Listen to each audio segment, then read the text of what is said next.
Morning! Welcome back to my channel. My name is Rachel, I am solo mum to one, and in today's video I'm going to talk to you about my no spend month that I have started in the month of January. We are halfway through the month now and I haven't done a video on this yet, so I thought I would do it now. I know it's a little bit late, but you can do a no spend month for any time of the year. It doesn't have to be in January. So if you don't know what a no spend month is, a no spend month is when you are not buying anything extra than paying your bills, buying your food shopping and any essential stuff that you need to get through the month.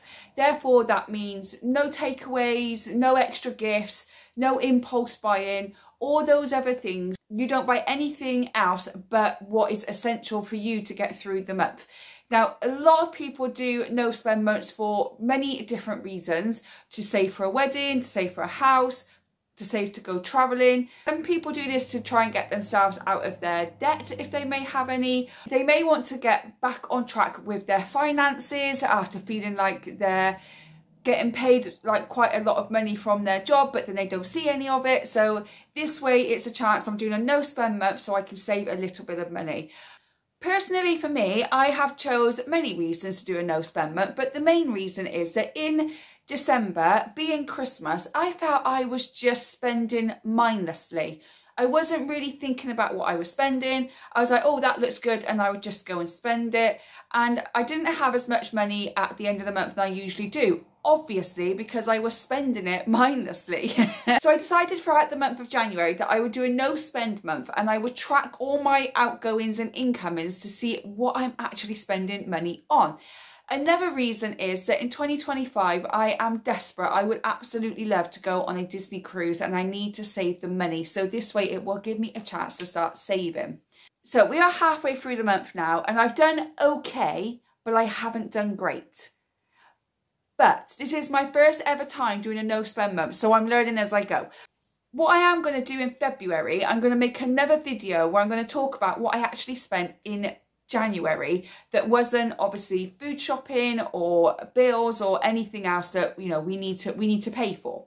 So I wanted to go through with you today loads of different things about how I'm doing a no spend month and what I'm learning and all those kind of things.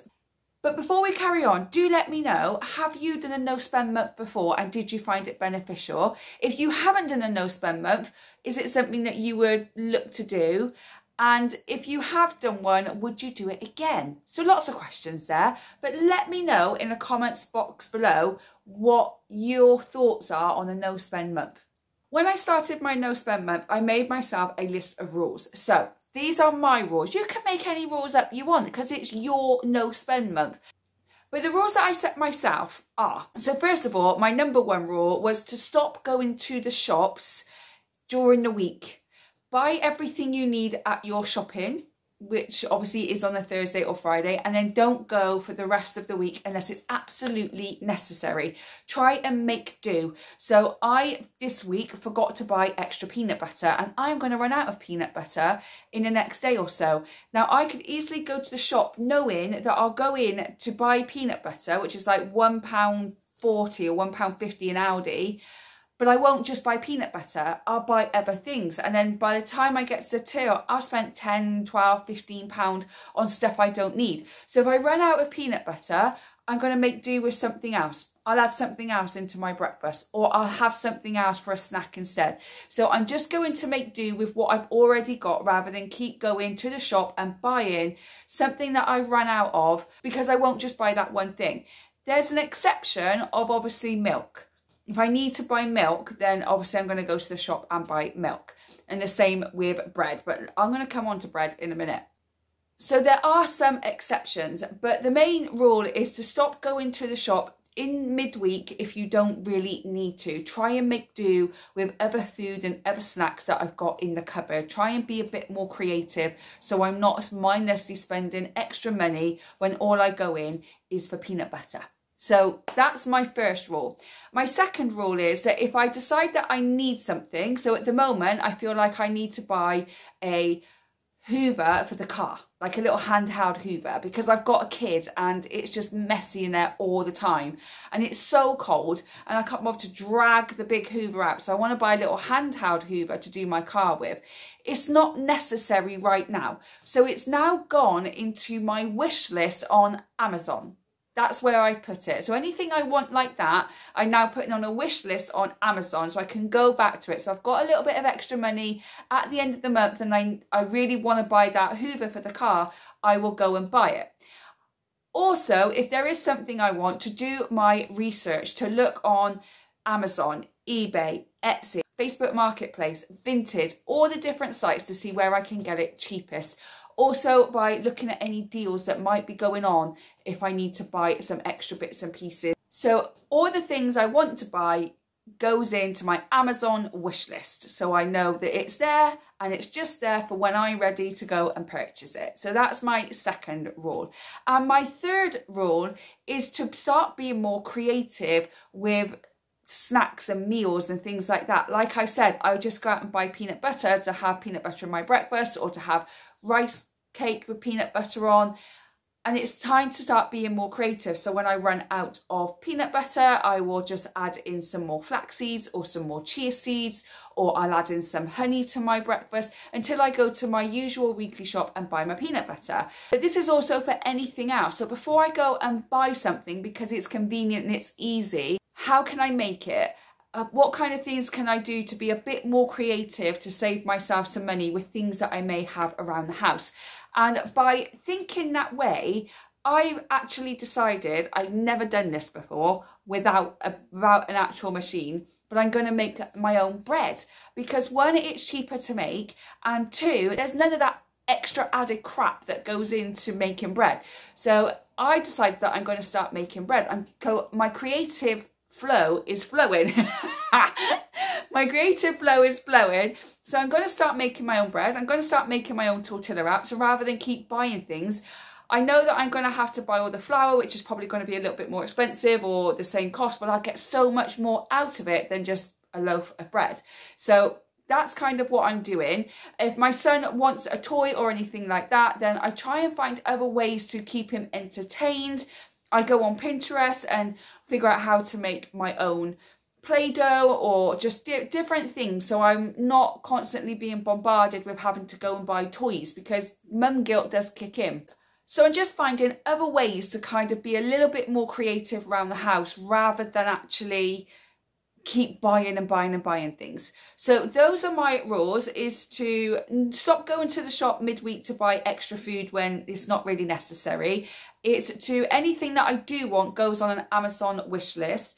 And start being more creative with everything that I do, and see if there's stuff around the house or if I can go and get it cheaper or free somewhere else, so that I'm not spending any extra money. So those are my 3 rules, but I think as I go along this journey, I'm going to find more rules that I want to put into this no spend month. I also then make sure that I have my list of exceptions. So if there's something that comes up, like for instance, this month my son needed new shoes. That's an exception. He needs new shoes, so I need to buy those shoes.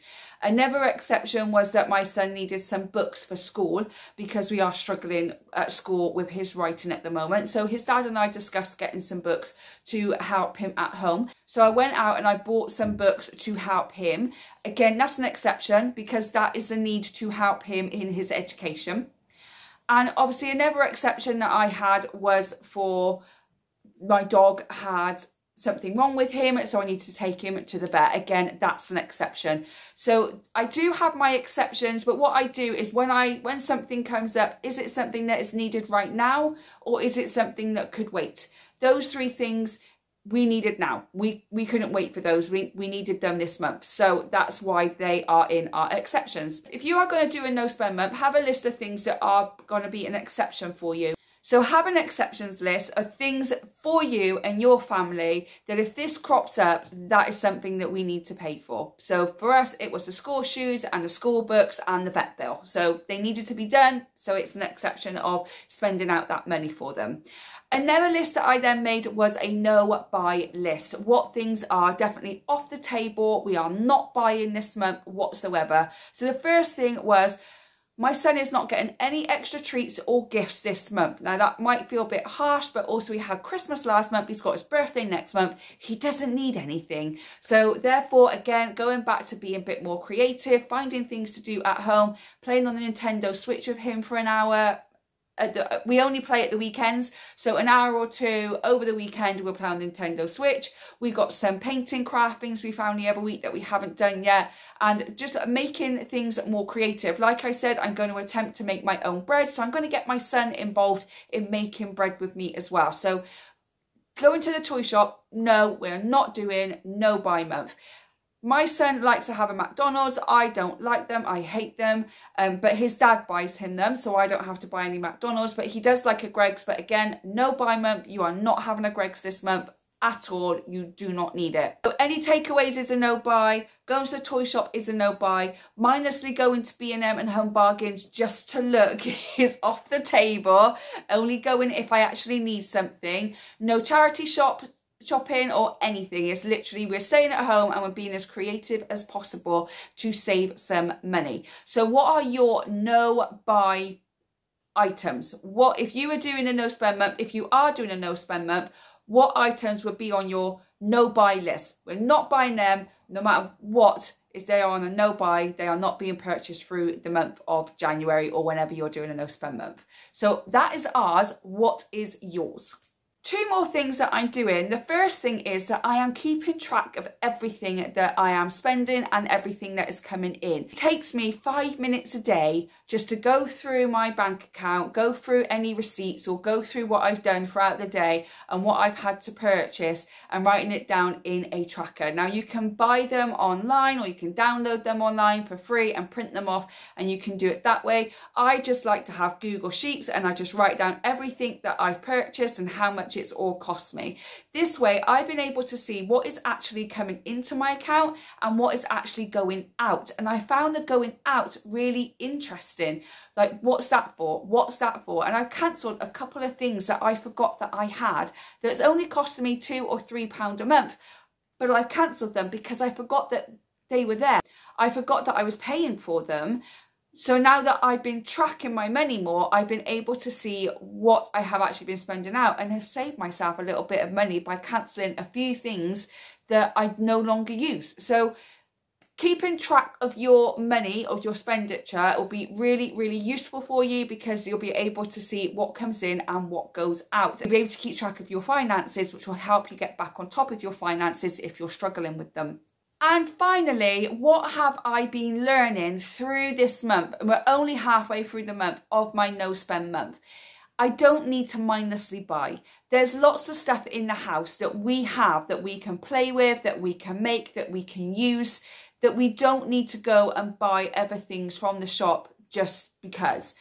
Also, by doing this, I've noticed a bit of a more connection with my son because I'm spending more time with him by painting, putting things together, even playing on the Switch. We do it together. We play 2-player on Mario Wonder and we have to work together, and it's a more connection with him. I've also learnt this month that I need to keep more on track with my finances, that I don't need to mindlessly spend. And finally, if you know me, you know I'm a foodie and I love food and I love buying cheap food and I love trying to find little hacks to make things cheaper. After doing so much research, I've realised how much rubbish goes into our food. So obviously I'm studying to be a holistic health coach as well. So all of that is included in my course, but how much rubbish is actually included in our food. And therefore I decided this month that slowly but gradually, I'm going to start making more food at home, like my grandma did. You know, like my grandma made homemade bread and homemade cakes and all those good things, rather than buy it from the shop just because it's convenient. So I want to live a little bit more frugal living. I want to be able to make more things myself, even if it's not food, but like decorations for the house. I want to give it a go. I'd probably get impatient and throw it away, and it'll be another hobby that I started that I never finished. But I am being tested by the doctor finally for ADHD, so I think I know where all that kind of comes from. But anyway, I've learned quite a lot and I'm only halfway through the month. But next month is not going to be a no spend month because I have my son's birthday, I have his birthday party, I have all of those other things that I need to pay for. And it's half term, so I can't do a no spend month. But in March, I think I will. Anyway, that's my no spend month. It might be a load of rubbish, I don't know, but I'm going to give you all the tips that I can give you along my journey of frugal living and cooking from scratch. And I'm going to show you the good, the bad and the ugly, because I've never made bread before unless it's been in the bread maker, and I don't have a bread maker, so I'm making it from scratch in a pan in the oven. So I'm sure there's a recipe online that I can do. But yes, so that's what I'm going to be doing. This is my no spend month. I'm going to be doing another video about this in February where I'm breaking down everything that I did buy that wasn't bills or food or anything else that is essential, and show you actually how much I did spend. And I'm going to see if I can cut that back again when I do another no spend month. So I hope you enjoyed the video, but do let me know what you think of doing no spend months, whether it is for you or not for you, whether it's something you consider doing or you have done before but you're not sure if you want to do it again. Anything like that, I would really, really love to know. So thank you so much for watching. I really do appreciate it. If you like the video, do give it a thumbs up. It helps YouTube, but also it really helps me because then I can see what kind of content you want to get from me, and then I can just do more of that. So whatever you want. So by hitting that like button really helps me figure that out so I can give you what you want. If you are new here, don't forget to subscribe if you would like to. If you are not new here but you are yet to subscribe, please consider doing so. And thank you to all those that have already subscribed to my channel. I really, really appreciate it. I hope whenever you're watching this, you are having a good morning, good day or good evening, and I will see you on the next one. Bye guys.